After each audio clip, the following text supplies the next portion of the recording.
Olá, internautas, tudo bem com vocês? Espero que sim. Seja bem-vindo a mais um episódio do Renata Sanches Podcast. O podcast onde nada é coincidência, é tudo providência. Um abraço carinhoso para você que nos assiste aí do estado de São Paulo, Minas Gerais, Rio de Janeiro e, claro, especialmente para você que é do Paraná. E para você que está do outro lado do mundo também, que nos assiste aí da Europa, de Portugal, da Itália, da Espanha e também dos Estados Unidos. E, logicamente, alguns países do Oriente Médio que nos acompanham também. O nosso muito obrigada a todos vocês.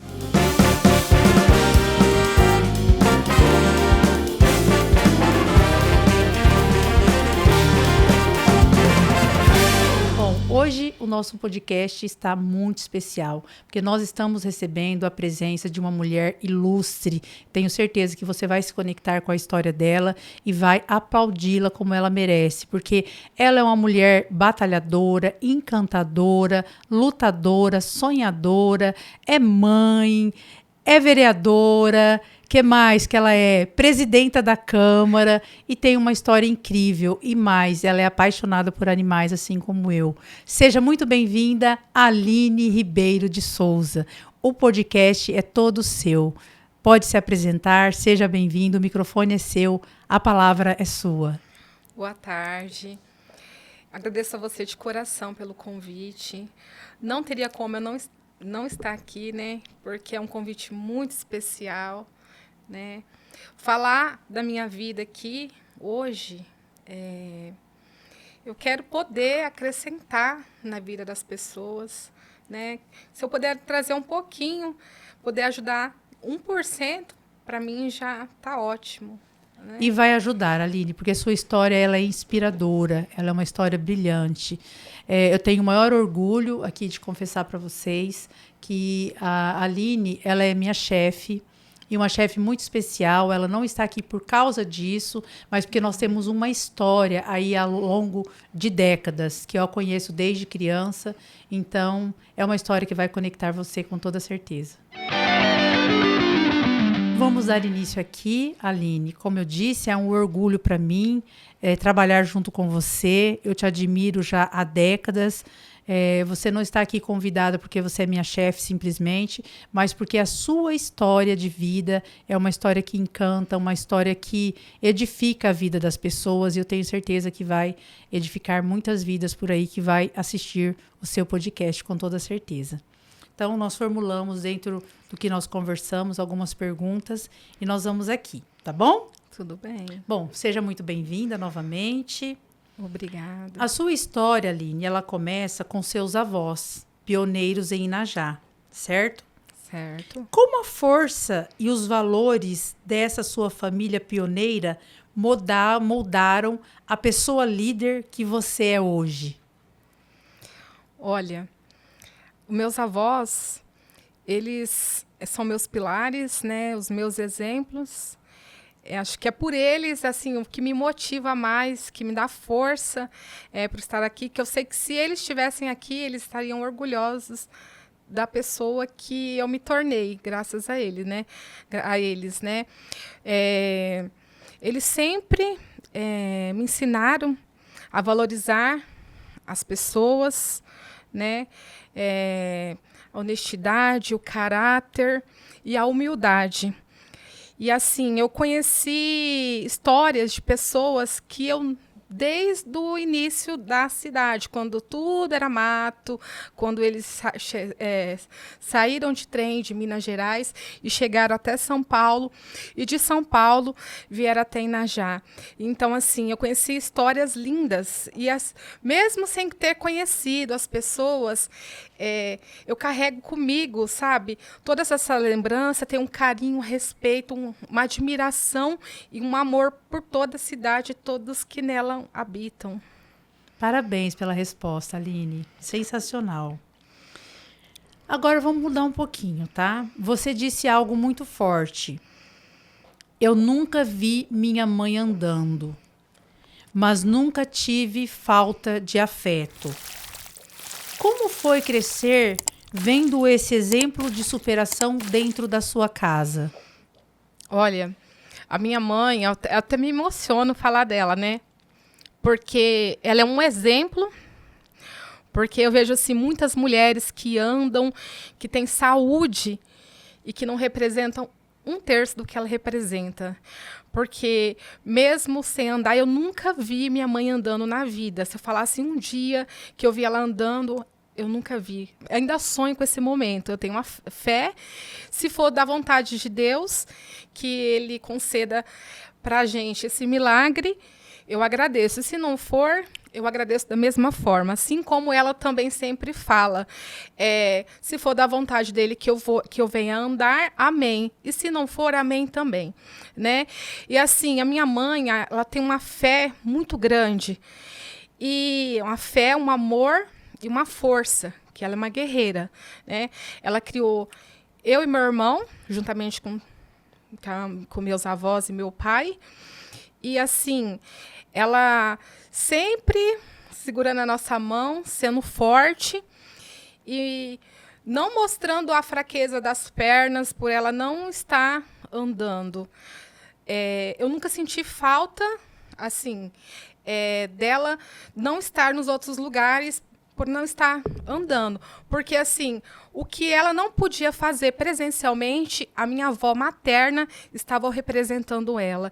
Ela sempre me ajudou na educação, né? Eu sou a mulher que eu sou, graças a ela e a minha avó. Né? Tudo. Quando eu tinha 7 anos de idade, eu já sabia ler, sabia escrever. Até chegou a crescer aqui em Paranacite, chegaram a pensar que a minha mãe estava completando os meus livros didáticos porque eu estava muito avançada. Mas, assim, ela me ensinava tudo. E eu estava bem adiantada.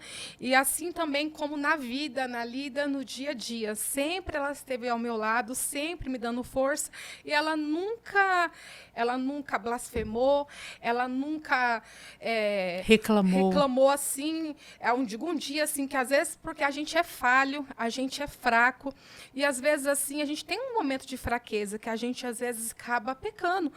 Mas eu nunca na minha vida eu ouvi a minha mãe falando ou brigando com a gente, que às vezes, que criança, às vezes, você faz alguma coisa, às vezes você faz uma arte, onde seu pai fica bravo, e às vezes fala o que não deveria falar. Mas em 35 anos da minha vida, eu nunca vi minha mãe falar, se eu não tivesse tido você, às vezes eu estava andando. Nunca. E às vezes, assim, muitas pessoas já chegaram a falar para ela, por que você sabia que você... Porque o fato dela não ter andado não foi só pela gestação, foi um erro médico que aconteceu com ela, né? Ela teve problemas de coluna na infância e ela fez um tratamento, ela já chegou a usar colar, uns aparelhos que ela tem marcas no corpo. E aí ela casou, engravidou e o médico receitou uma injeção. E essa injeção atingiu a coordenação motora dela. Meu Deus do céu. E aonde ela não andou mais, né?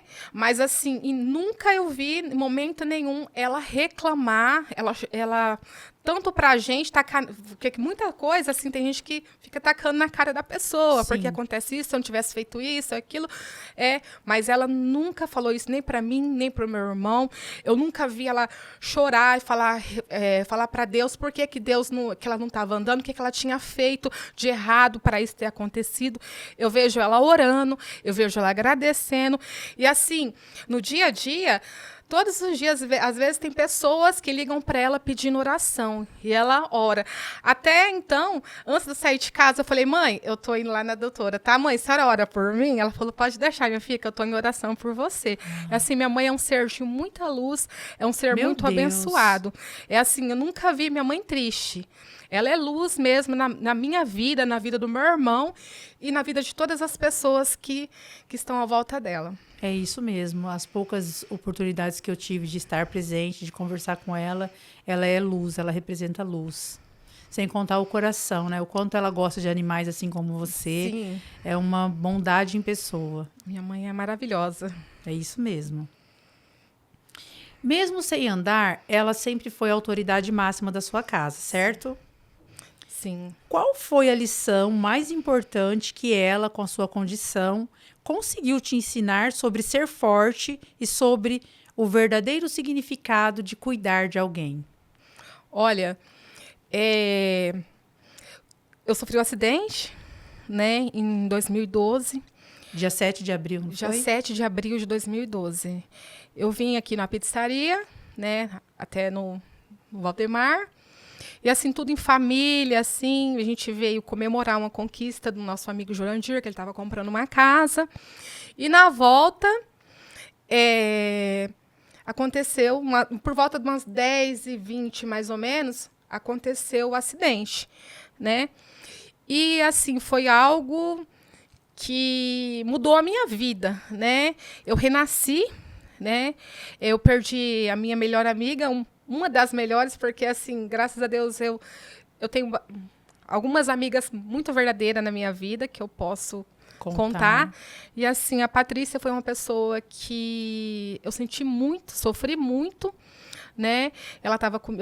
Fui com ela, ela estava do meu lado. E ela veio a falecer nesse acidente, assim como o tio dela, o seu Jurandir, que trabalhava aqui em Paranacite, Popular Dinda. Né? Para mim foi uma das maiores dores que eu tive na minha vida, né? Mas e assim, eu fiquei 27 dias internada, 16 deles em coma, quebrei os 2 fêmures e a bacia. E assim, foi um acidente que os médicos pediram para preparar o meu pai, para o meu pai preparar a minha mãe, a minha família, porque o que eles podiam ter feito, eles tinham feito, que não tinha, a chance de vida era muito pequena, né? E assim, eu cheguei, porque assim, eu e minha mãe, eu sempre tive um laço muito forte, e tudo que eu ia fazer, eu nunca fiz nada sem perguntar para ela. E assim, o não e o sim dela sempre foram de extrema importância. Para mim, não importa se ela é deficiente, se ela não vai estar, se ela não pode sair do lugar onde ela está para me corrigir, para tomar qualquer iniciativa, né? Mas assim, eu sempre ouvi ela. E eu acordei do coma. Quando eu acordei, eu ouvi vozes, assim, no meu subconsciente, eu ouvia vozes, eu ouvia choro. E eu acordei muito preocupada do coma, porque eu lembrei da minha mãe, pensava na minha mãe, na minha avó e na minha tia-avó. Né, porque eram as 3 pessoas mais próximas, e assim, são as 3 mulheres que são referência na minha vida e que na minha criação, né? E aí, assim, eu nunca tinha quebrado nada. Eu nunca tinha ficado internada. Eu nunca tinha sofrido nenhum corte. Nem um arranhão. Nenhum arranhão. Assim, eu nunca tinha tomado soro, eu nunca tinha tomado ponto. Aí, assim, quando eu acordei, assim, do coma, eu entrei em choque, porque eu falei assim, mãe, na minha cabeça assim, mãe, eu preciso falar com a minha mãe, porque eu quero falar com ela, porque assim, eu tinha muita indecisão, muito medo, e, assim, e ela é aquela pessoa que ela me acalentava. Por mais que assim, ela tava na situação que ela estava em casa, deficiente e tudo, mas o que ela falava para mim, a confiança que eu tenho em Deus é a mesma que eu tenho nela. Então, assim, quando você conversa com Deus e que Ele te acalma, é a mesma sensação que eu tenho quando eu converso com a minha mãe. Assim, depois de Deus, a pessoa que eu tenho mais confiança, a pessoa que me acalma e a pessoa que tenho mais segurança é a minha mãe. Então, eu estava na UTI, você não podia, não era permitido o telefone, não era permitido nada, porque era muitas aparelhagem e às vezes o contato com o telefone, algum aparelho eletrônico, sim, podia interferir nas aparelhagens das outras pessoas que estavam na UTI. Mas aí eu implorei, que eu estava ainda com uma máscara de respiração, porque eu tinha tirado o tubo, mas que eu estava entubada, né? Que eu fiquei 16 dias entubada. Mas eu, com muita dificuldade, canseira, eu pedia para falar com a minha mãe, porque eu precisava falar com a minha mãe. Né, muito aflita. Aí, antes deles a enfermeira-chefe foi conversar com o doutor autorizar se podia conversar comigo, minha mãe e eu, a gente podia ter esse contato. Eles prepararam a minha mãe, porque a minha mãe tinha que ser forte para conversar comigo, para ela não chorar, para ela não mostrar a fragilidade nenhuma, porque eu dependia dela para fazer a cirurgia. Porque, como eu tinha descobrido que eu acordei com um monte de tração aí nas pernas, né? Porque foi o carro que... Eu estava de cinto, mas mesmo de cinto, o carro... Depois nós vamos fazer uma pergunta sobre o cinto. E estraçalhou a perna. Então, assim, eu estava com aquela tração e eu precisava fazer aquela cirurgia, mas eles não conseguiam me convencer a fazer aquela cirurgia porque eu precisava falar com ela, ouvir dela, para mim ter aquela confiança para mim conversar com eles e saber que eu podia fazer, né? Aí eu liguei para eles, ela foi toda preparada. Mãe, eu sofri um acidente, mãe. Vou fazer uma cirurgia, mas eu tô com tanto medo, mãe. Falei, mãe, a senhora acha que eu não vou morrer, não, mãe? Porque, assim, eu nunca passei por isso, mãe. A senhora sabe que eu nunca quebrei nada. A senhora acha que eu vou sobreviver, mãe? Aí, assim, eu vi que ela tava engolindo seco, né? Mas ela falava, não, filha, eu tenho certeza que você não vai morrer. Você confia na mãe? Aí eu falei, claro, mãe. Ela falou assim, então, mas como é que a senhora... Eu falei assim, mas mãe, como que você tem certeza que eu não vou morrer? Ela falou assim, porque você vai estar segurando na mão de Deus e eu vou estar orando. Então, assim, vai estar você, eu e Deus na mesa de cirurgia. Então, é por essa certeza, por esse Deus que eu sirvo e esse Deus que vai estar com você nessa mesa de cirurgia, que eu te garanto que você vai voltar viva. E, assim, aí foi nesse momento, assim, porque em tudo que eu faço, eu coloco a minha mãe, né? E eu tive que conversar com ela. E aí eu fui tranquila para a mesa da cirurgia. Foi uma coisa linda. Porque aí nunca tinha foi entrado telefone para paciente nenhum lá na Santa Casa de Paranavaí para conversar, para fazer uma cirurgia, né? Então, assim, eu já quebrei esse protocolo que os médicos deixaram um telefone, eu ter acesso a um telefone, conversar com a minha mãe conversar comigo, foi aonde me acalmou, acalentou o meu coração e eu pude fazer a cirurgia. Quando fui descer para mim fazer a cirurgia, aí passou a minha maca, passando na ala para ir para a área cirúrgica, tinha 10 enfermeiras, assim, 5 em cada lado, assim, segurando na minha mão, segurando na minha maca, me dando força, sabe? Foi coisa linda, assim, o mover de Deus. Parecia, assim, que eu estava indo para o centro cirúrgico e estava rodeado de anjos, sabe? Foi coisa linda. Aí foi onde que eu consegui fazer as cirurgias, que depois eu fiz, essa foi uma, e depois eu tive que fazer mais outra, porque eu quebrei os 2 fêmurs, e na hora da pancada, a bacia abriu, e você fica agitada, eu sentei, com que eu sentei, a bacia abriu e deu hemorragia interna. Meu Deus. Aí eu tive que fazer a próxima cirurgia. Mas aí, como a minha mãe já tinha conversado comigo, eu já tinha no meu coração que ela e Deus estavam comigo e que nada de mal ia acontecer comigo. Meu Deus.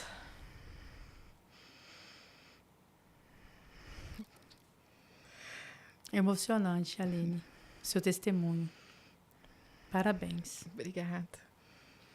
Vamos mudar o foco um pouquinho agora, tá? Sim. Desde criança, o seu sonho era ser veterinária, sim? Sim. E você hoje é uma protetora ferrenha dos animais. De onde vem esse amor tão forte e como ele influencia o seu trabalho na política, como com o projeto Castra Pet? Olha, eu sou apaixonada por animais acho que desde quando eu nasci, né? E, assim, eu sempre, às vezes, eu pegava um cachorrinho de rua, eu vi um cachorro na rua, passando com a minha avó, aí aquilo doía no meu coração, parecia que ele estava olhando para mim com aquela cara triste, e a gente tinha aquela conexão, sabe? Aí eu pegava e ficava na cabeça da minha avó, porque a mais durona era ela. Mas aí eu pegava e começava, e chorava, e falava do cachorro, que o cachorro ele estava sofrendo, que a gente ia ajudar ele. E aí eu conseguia trazer para casa, né? Eu sempre e aí eu trazia, às vezes eu cheguei a ter na minha infância até 3 cachorrinhos lá na minha casa, né? Tinha gato e eu sempre fui apaixonada. Quando tinha, às vezes, que sempre tinha passarinho que saía do ninho, aí eu pegava, levava para minha mãe, a gente fazia um ninho, a gente tratava dele para não morrer. Aí até crescer, depois a gente soltava certinho, né? Mas só que assim, eu sempre tive a paixão pela veterinária, só que eu não tinha a condição financeira para medicina veterinária, porque não é um curso barato, né? Não. E assim, eu sempre fui de família humilde. Mas aí, o que aconteceu? Eu peguei, a minha tia e a minha avó pagou o curso para mim de tecnologia em agronegócio e eu me formei em agronegócio porque eu não consegui fazer a medicina veterinária. Mas a medicina veterinária ainda é a minha paixão. Se um dia eu tiver a oportunidade, eu ainda vou fazer a medicina veterinária. Deus quiser. E aí, assim,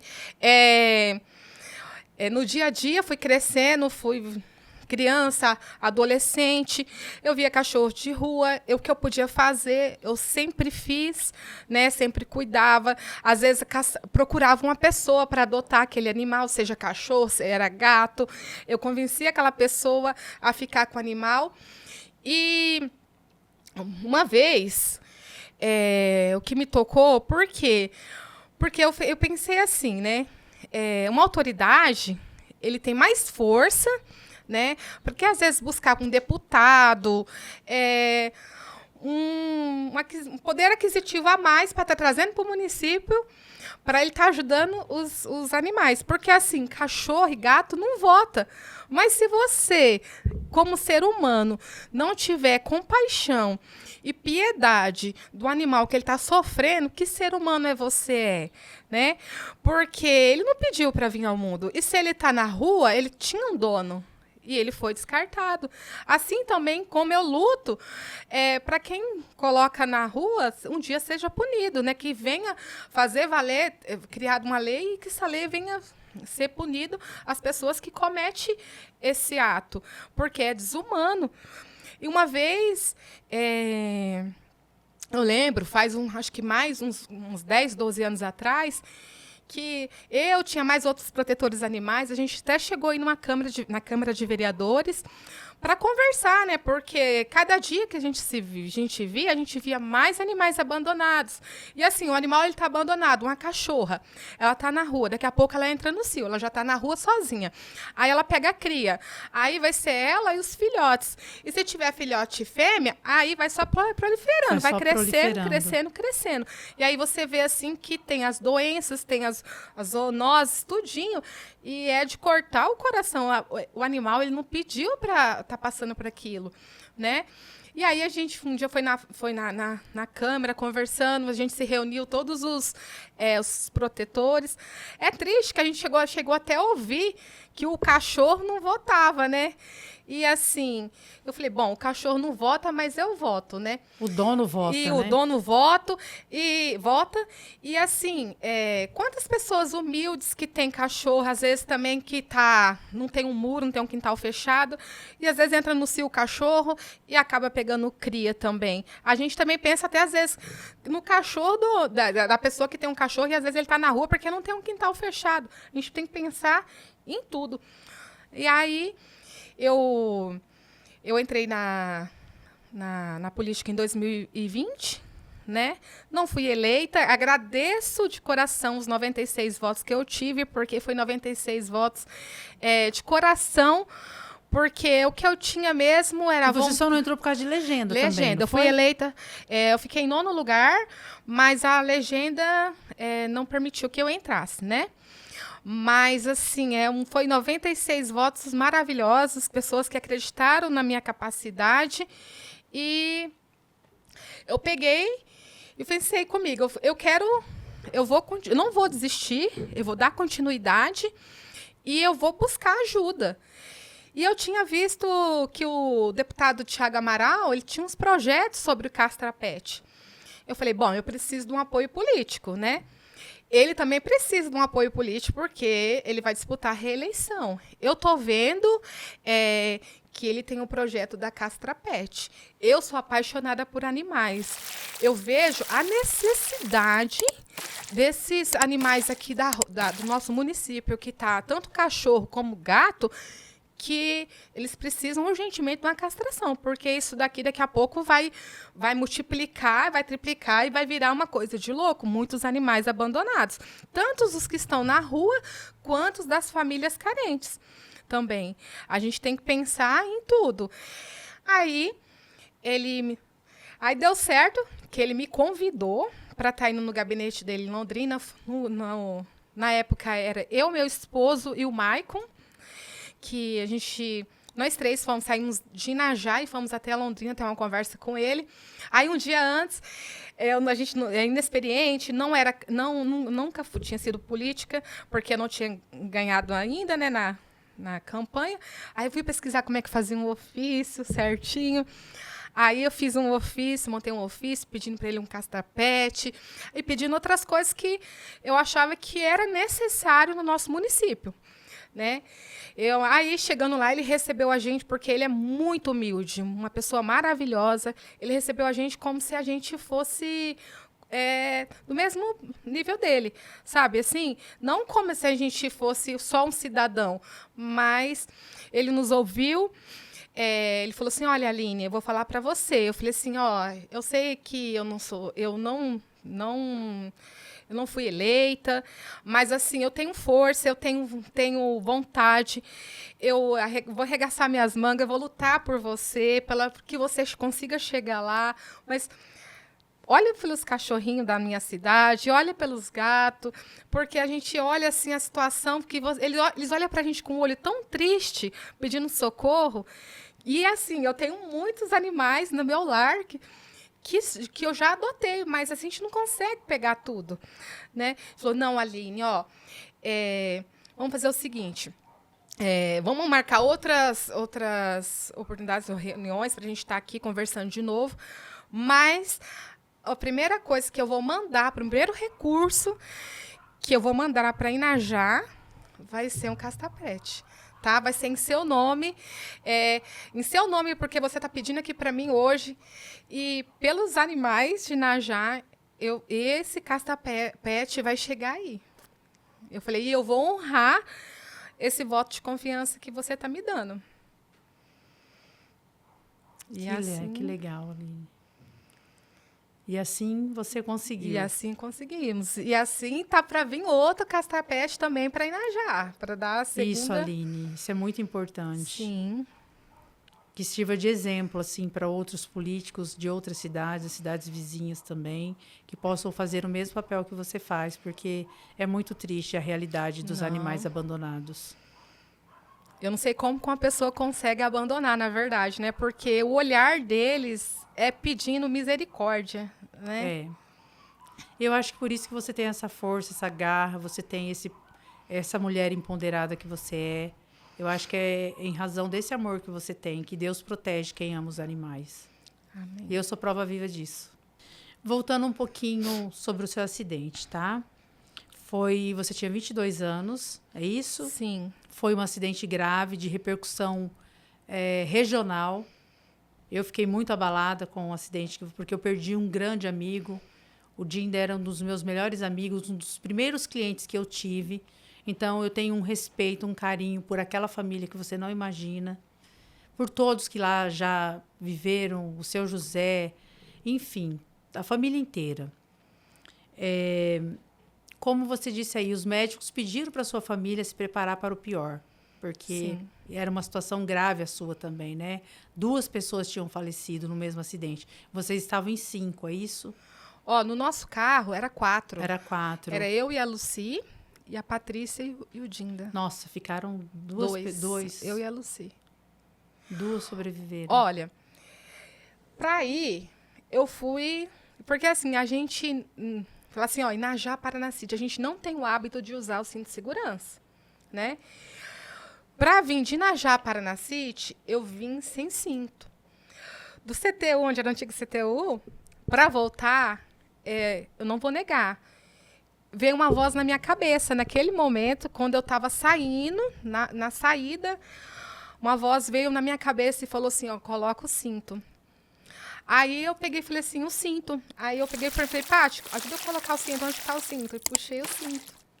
Eu coloquei o cinto. Porque assim, eu fui arremessada. A pancada foi tão forte que eu fui arremessada para fora, mesmo estando com cinto de segurança. Né? E aí eu peguei, quando eu acordei, eu falei assim, nossa, mas eu só machuquei tudo porque eu estava sem cinto, né? Aí o médico falou, não, você só sobreviveu porque você estava de cinto. E a importância também que a gente Sim. deixa aqui para você, internauta, para você e para toda a sua família, a importância de se usar o cinto de segurança. E já aconteceram alguns acidentes comigo e eu só sobrevivi também porque eu estava de cinto de segurança. Sim, é muito importante. E essa questão da voz que você ouviu ali início marcou bastante no áudio que você mandou. É uma coisa assim muito espiritual, muito de Deus, né? Porque não tem explicação. Não. Eu tenho certeza que foi Deus, assim, foi um anjo que falou para mim, coloca o cinto. Porque eu nunca vou esquecer, enquanto eu viver, eu nunca vou esquecer dessa voz falando para mim pôr o cinto. E você, obediente que é, colocou o cinto e salvou sua vida e está aqui hoje, Sim. contando a sua história. Falar um pouquinho dos cuidados que você teve com a sua própria saúde, né? Veio o sonho da maternidade. Sim. E com ele, o susto de uma possível síndrome de Down. Como a sua própria história de superação te preparou para encarar esse medo? A fé, né? Assim como eu criei que o milagre aconteceu na minha vida através do meu acidente, eu também creio e criei naquele momento no poder de Deus, no transformar de Deus, né? Que foi... Eu descobri que eu estava grávida após testar positivo com a Covid pela segunda vez. Aí eu estava saindo da quarentena e quando... Mas aí aqueles sintomas persistiam e eu marquei uma consulta, né, com a médica da cidade, porque eu falei, nossa, esse Covid, essa segunda vez está pior do que a primeira e não está passando esses sintomas. E aí, o que aconteceu? A minha tia ficou doente e coincidiu que eu tive que levar ela num médico. E aí, eu fui na farmácia comprar os medicamentos dela assim, que depois da consulta. E aí, eu vi lá, teste de gravidez, R$ 4,99. Aí, na minha cabeça, eu falei assim, gente, como será que é a emoção de fazer um teste de gravidez, né? R$ 4,99 não é nada, né? Só vou fazer só por curiosidade, né? Aí, li tudinho, fiz o teste. Quando eu coloquei o teste na urina, aí subiu 2 pauzinhos. Eu falei, misericórdia. Mas deu positivo. Eu falei assim, mas tá errado esse teste. Eu falei assim, é R$ 5, é por isso que tá errado. Aí eu liguei pra moça do laboratório, né? E falei para ela, falei assim, olha, eu fiz um teste, deu positivo, mas eu paguei R$ 5 no teste. Ela, parabéns, que você tá gestante. Eu falei assim, não, eu não tô gestante não, menina. É porque o teste não presta. Aí ela foi e falou assim, falei assim, ó, vou fazer o seguinte, amanhã, 7 horas, eu vou aí para fazer o teste de sangue, para ver se realmente eu tô grávida, porque eu não tô grávida. Eu saí da Covid agora e eu não tô grávida. Aí, quando foi 7 horas, era 5 horas que saía o resultado e nada. Às 7 horas vi lá, reagente. Eu falei, meu Deus do céu, não é que eu tô grávida mesmo? Aí eu falei assim, eu procurei e achei que eu fiz o teste porque eu por curiosidade e acabou que a curiosidade matou o gato, né? Aí eu tinha marcado a consulta e justamente no outro dia já era a consulta com a médica. Ela falou assim, Aline, quantos meses, semanas que tu está gestante? Que era a cubana, né? Uhum. Eu falei, 1 dia, porque eu descobri ontem. Aí, eu já liguei pro meu ginecologista, ele passou um monte de exames, né? Antes de eu ir fazer a consulta com ele, para já ir com tudo pronto. Chegando lá, fui fazer o exame, eu descobri que eu estava grávida de 2 meses e 1 dia, né? E eu não sabia que eu estava gestante. E aí já marcou a ultrassom que você faz da translucência, né? A nucal, para você ver se está tudo certo. Porque é através dessa ultrassom que você descobre se seu filho ele tem alguma anormalidade, se ele tem um síndrome de Down. Porque o síndrome de Down, a primeira característica do síndrome de Down é a nuca, né? Quando você vai fazer a ultrassom. E aí eu fui fazer essa ultrassom e o médico mexia daqui, mexia de lá. E assim, eu via que ele estava desinquieto, mas eu achava assim, que ele não estava conseguindo realizar o exame. Aí ele falou assim, ó, pais, vão andar um pouquinho, daqui a meia hora vocês voltam e eu repito o exame. Falei, tudo bem. Aí a gente foi andar, mas achava porque não estava conseguindo. Aí ele repetiu, aí ele ficou em silêncio. Aí ele pegou, virou e falou, ó, eu vou falar com vocês, eu não vou dar o diagnóstico ao certo, né? Mas assim, o tamanho da nuca do feto era para estar bem menor. E ele está bem aumentado. Então, assim, a chance do seu filho ter síndrome de Down é muito grande. Então, assim, eu não estou dando o laudo completo para você, mas já estou te alertando que você pode ser mãe de um filho com síndrome de Down. E aí, assim, eu saí de lá triste e, ao mesmo tempo, assim, quando a gente tem fé em Deus, né? Eu falei, se for da vontade de Deus, que eu ter que ele me dá a graça de eu ser a mãe de um filho portador da síndrome de Down, eu vou ser, mas vamos orar. Vamos orar. Eu liguei para minha mãe, falei, mãe, contei o que estava acontecendo certinho. E assim, aí contamos para mais outra irmã, a gente foi fazer oração, a gente foi orar em silêncio, não contamos para mais ninguém. Porque se você conta para um, aí se um vai contando para o outro e para o outro, daqui a pouco todo mundo está sabendo e já cria uma situação totalmente diferente daquela que você Daqui contou, é real, né? E aí, assim, a gente fez. E depois de 30 dias, eu tinha que ir um retorno no ginecologista. Quando eu cheguei lá, aí ele foi me receber, olhou o exame e falou assim, mas por que você não voltou? O seu feto aqui mostra que tem deformação, que ele tem um defeito e tudo. Você podia ter voltado aqui, assim que você recebeu esse laudo, você podia ligar e eu ver o que eu podia ter feito, né? Falei, doutor, é assim, quando você recebe um laudo falando de uma coisa que pode ser uma coisa genética, alguma coisa que não seja normal, a gente tem que orar. Eu preferi orar e esperar em Deus do que eu vim aqui, tá ligando para você no mesmo dia ou no outro dia. E assim, esse tempo todinho esses 30 dias que eu tinha que voltar aqui, que se passou, eu fiz 30 dias de oração. Que a gente ficou em oração. Eu e a minha mãe, né? Eu falei para ele, só eu e minha mãe, né? E essa senhora, mas a gente de madrugada estava em oração e comunhão com Deus, né?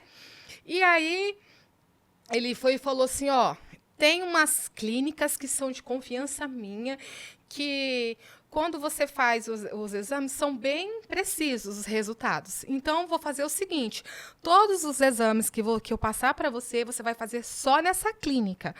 Porque aí eu vou saber com precisão se realmente o seu bebê ele é portador do síndrome de Down ou vai descartando as possibilidades. E tem também a opção, que é um exame que é feito, de exame de sangue, que custava, na época, uns 5 mil reais, só que assim, era 99% chance de dar certo. Mas vai saber se o 1% não poderia ser comigo e desse errado também novamente. Eu falei, não, eu não quero fazer esse exame de sangue, vou orar, vou continuar orando e eu vou fazer tudo o que tiver feito nessa clínica de confiança sua. E assim a gente foi fazendo, cada Cada mês, todos os exames que ele pediu, eu ia fazendo e foi descartando. Foi descartando. Aí chegou no 5º mês, ele levantou as mãos para o céu e falou assim, ó, graças a Deus. Falou, seu filho é perfeito, vai curtir sua gestação, não se preocupa com problema de saúde, porque ele é perfeito, tá tudo bem. O síndrome de Down, que a gente estava desconfiado, que esse exame nunca vai ser descartado, que você fez, né? Mas a partir dos outros, a gente teve a certeza que seu filho é saudável e ele não tem problema nenhum de saúde. Ai, meu Deus. Gente, é um testemunho muito forte, o que ela acabou de contar aqui, assim, emociona a gente. E você que está nos assistindo, já conhecia essa história? Já conheceu a história de alguém que passou por uma situação semelhante a essa? Preste atenção, porque tem muito mais por vir. Mãe sempre sabe. Você desconfiou do desenvolvimento do José muito cedo. Pode nos contar sobre o momento em que o laudo de autismo fechou e como você trocou a preocupação pela certeza de que ele poderia ser incrível do jeito dele? Olha, a partir dos 3, 4 meses, porque assim, às vezes você não pode deixar seu filho nas telas, né? Isso é fato, a gente assiste, a gente lê, né? Tudo que a tela faz com a criança. Mas assim, teve momentos que eu precisava deixar ele um pouquinho lá para me poder fazer alguma coisa, porque senão não tinha como, porque assim, eu não tinha uma pessoa para estar me ajudando, né? E às vezes, assim, ele estando lá, eu chamava ele pelo nome, ele não olhava. Mesmo com a tela desligada, eu às vezes achava, será que é porque eu deixei ele na tela e ele não está respondendo, não está olhando? E assim, isso era desde uns 4, 5 meses até uns 10 meses de idade. Às vezes eu chamava ele e do jeito que ele estava, ele continuava. E esse é das principais características do autismo, né? É você chamar pelo nome, você chamar a criança e ela não responder, né? Mas aí o que acontecia? Eu conversava com outras pessoas à volta, elas falavam, não, pode ser que ele é novinho, né? Não, pode ser que é coisa da sua cabeça. Falei, não, tá bom então, né? Mas se não for, eu não tenho problema nenhum também se ele for autista, né? E aí eu fui indo. Aí eu vi assim que ele tinha outras características, que ele não tinha noção do perigo. E aí eu fui conversando com uma amiga que ela também tinha um filho autista, né? E foi aonde, em conversa, onde eu decidi colocar ele na escolinha, no CMEI, na creche. Porque eu falei assim, ó, através disso, porque vai ter outras professoras, vai ter profissionais, vai ter psicólogo, vai ter outros olhares. Então, assim, eles vão ver se é coisa da minha cabeça ou se realmente ele possui as características, né? E assim foi. Demorou alguns meses.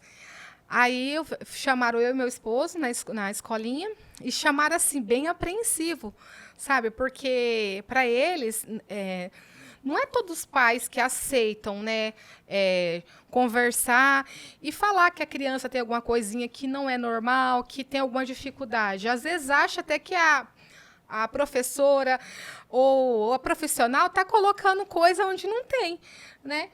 E aí foi onde ela veio falando comigo, com aquele cuidado. Eu falei, não, pode falar. Eu sei que ele não responde, né, quando você chama. Eles, não, meio desconfiadinha, não. Eu falei assim, ela falou assim, mãe, ele não tem noção do perigo. Aí eu falei assim, não, ele não tem. Aí eu falei assim, não, foi justamente por isso que eu matriculei ele, coloquei ele para estar no meio das outras crianças, para estar junto com vocês, para você estar observando se é uma coisa minha, da minha cabeça, ou se realmente ele tem essas características com ele. E aí ela falou assim, nossa, mãe, que bom, porque assim, a gente ficou meio sem saber como que a gente ia chegar e conversar com você para falar isso. Porque não é todo pai que aceita ter essa conversa. Falei, não, eu só preciso que vocês relatem para mim, dão um relatório para mim estar levando ele num neuro. E foi aonde que aí eu fui ter essa conversa com o neuro. Levei ele E aí, só que assim, o meu menino, ele tem muitas características que o meu irmão tinha quando ele era pequeno, na mesma idade, na infância, né? E aí, assim, eu sempre brincava. Ô, meu filho, você tá o tio Elton hoje? Que é o nome do meu irmão Elton, né? Você tá um tio Elton hoje, né? Aí, em conversa com o neuropediatra, ele foi falando que ele tinha uns atrasos, né? Que também tinha atraso na fala, né?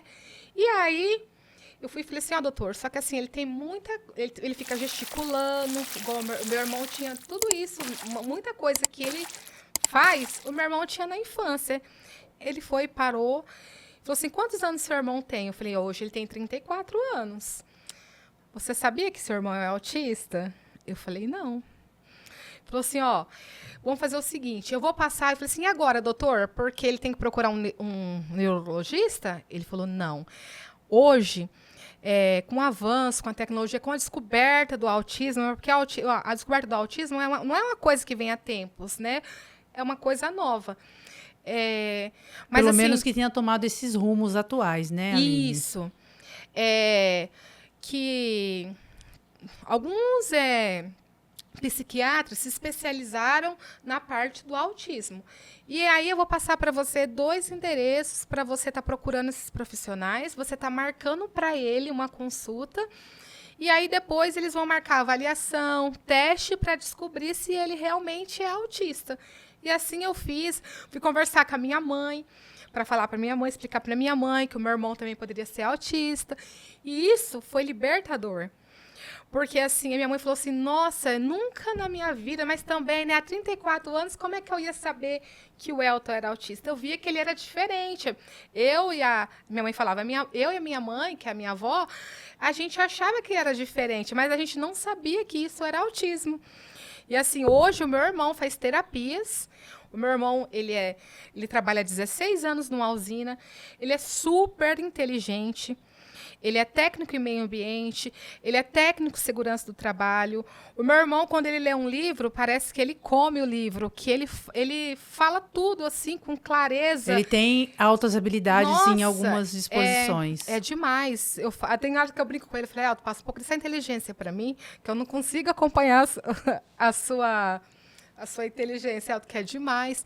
E assim também é o José, que hoje, aí ele passou pelo neuro, aí foi fazer uma avaliação, né, para ver, aí fez os testes, onde eu fui respondendo o que ele tinha compatibilidade, e foi aonde que fechou o laudo como autista. E isso eu já sabia, eu só tive a certeza, né, mas assim, uma criança super saudável, super inteligente. E assim, tem coisas que ele tá com atraso? Sim. Mas assim, eu vejo que tem coisas que ele faz que é além da idade dele. Ele vai fazer 3 anos semana que vem.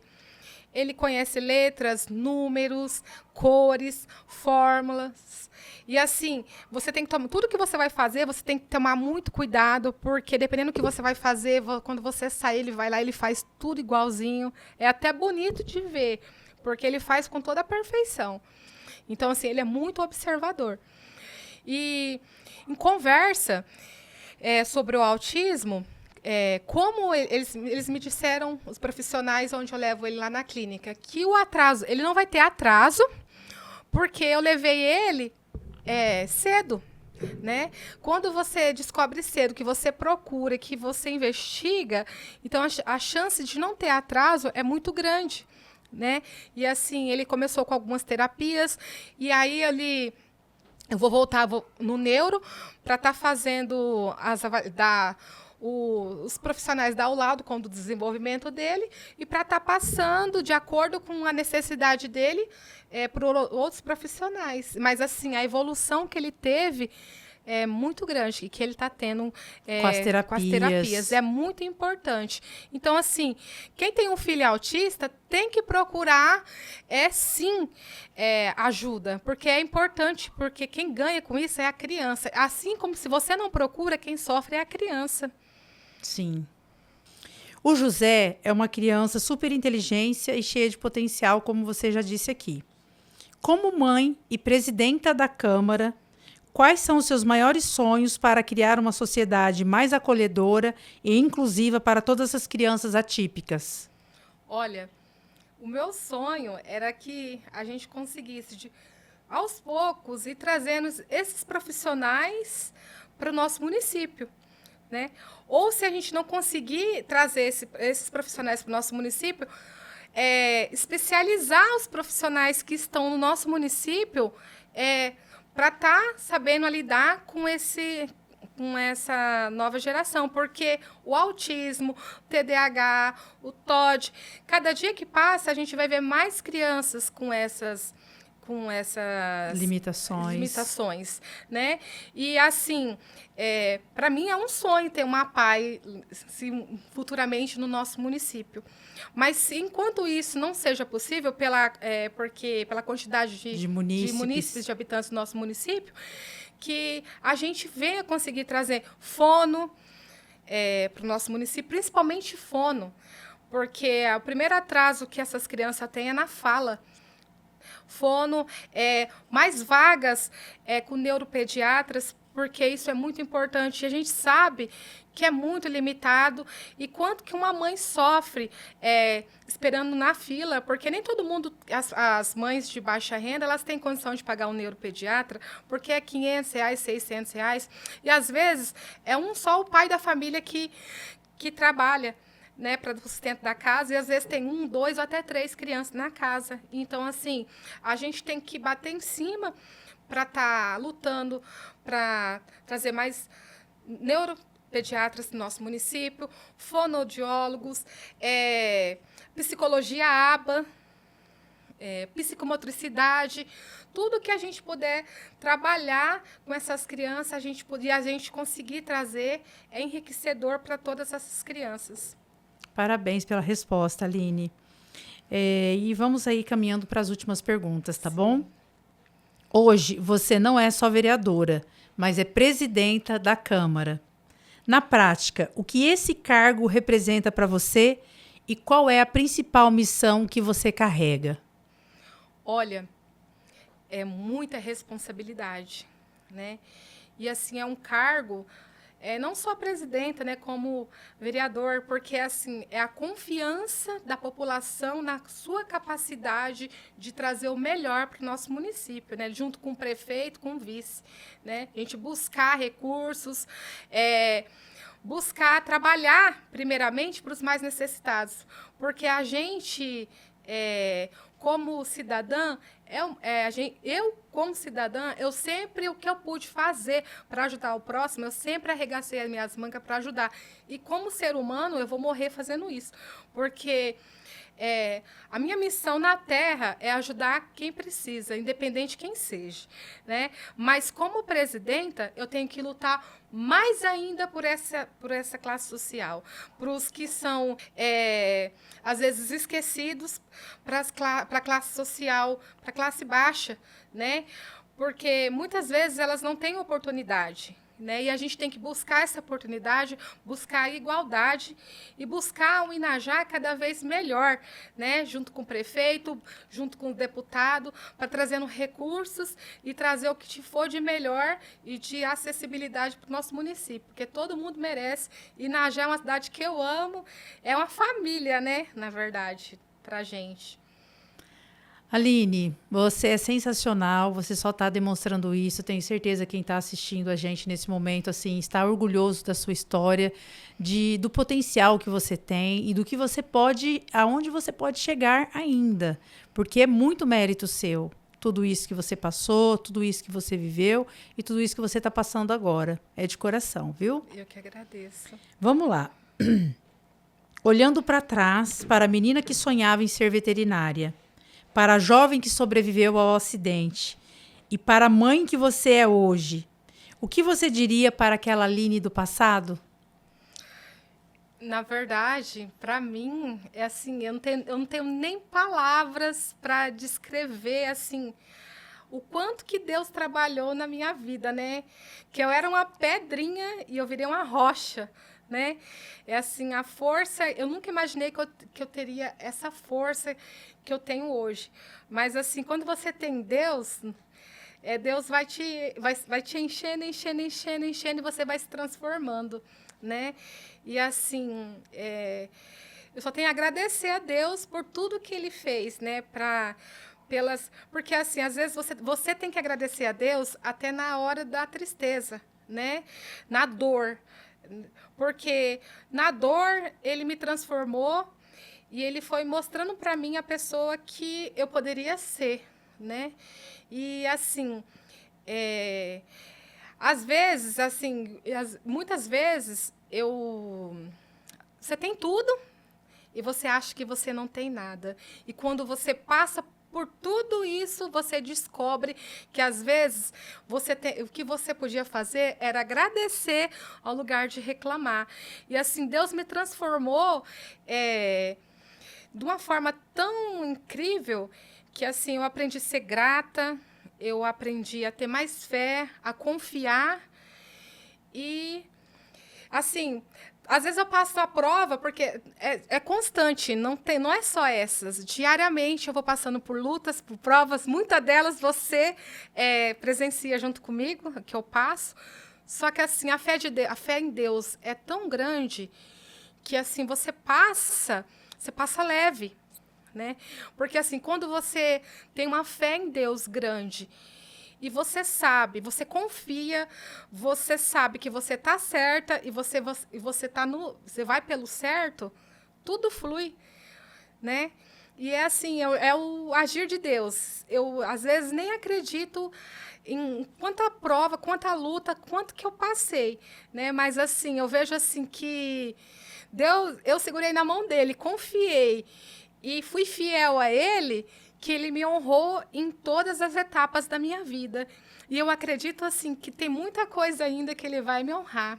Com certeza, Aline. Isso é só o começo. E assim, eu não tenho nem palavras porque assim, quando eu não tinha nada, quando eu estava caída, você foi uma das pessoas que estava lá na minha casa, lá com os meus pais, eu com toda a dificuldade do mundo, e você me ajudou muito. E isso eu nunca vou esquecer. É uma coisa assim que você leva para a vida, você leva para as minhas gerações. E assim, todas as gerações que eu tiver em vida, eu vou passar para todas elas tudo que você representa para mim. E saiba que você representa muito para mim, Aline, em todos os sentidos. Seja de experiência, seja na bondade, seja na caridade, porque você é tudo isso. Você representa o bem, Aline. É isso que você representa.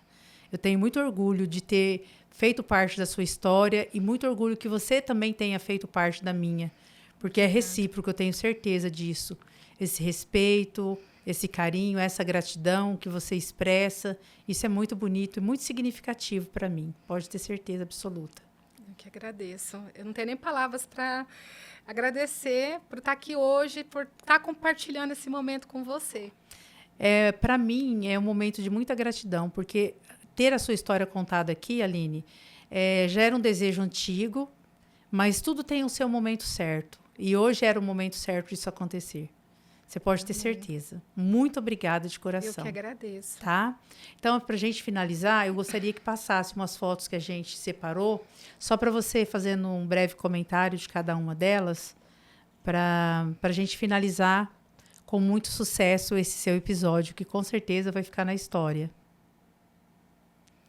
Essa foto, que representa para você, Aline? Ele é o amor da minha vida, né? Ele é lindo, Aline. Ele é lindo. Esse é o José, gente. É o José que nós contamos a história dele aqui. Parabéns, ele é muito lindo. Obrigada. Essa... Gente, o meu renascimento. Eu renasci como mãe, né? Porque assim, uma coisa é você gerar, você só descobre, eu falo para todo mundo, você só descobre que você gera 9 meses, mas você só descobre que você é mãe quando você passa por esse momento do chorinho que você escuta. Sim. Essa? A minha guerreira, né? Meu alicerce, meu tudo. Eu sou o que eu sou graças a ela. Essa é a avó. Minha avó. Minha rainha. E essa? A Pititica. Ai, gente. Essa é a Aline Bebê. Aline Bebê. E essa é a mulher que você se transformou. Aline, parabéns pela sua história. É uma história de inspiração, uma história de sucesso. Se você nos assistiu até agora, se você gostou dessa história, que motiva, que inspira, encaminhe esse vídeo para quantas pessoas você conhecer, que pode também servir como incentivo e mudar a história dessas pessoas. Esse foi mais um episódio do Renata Sanches Podcast com muito orgulho. Aline, muito obrigada, que Deus te abençoe. Amém, eu que agradeço.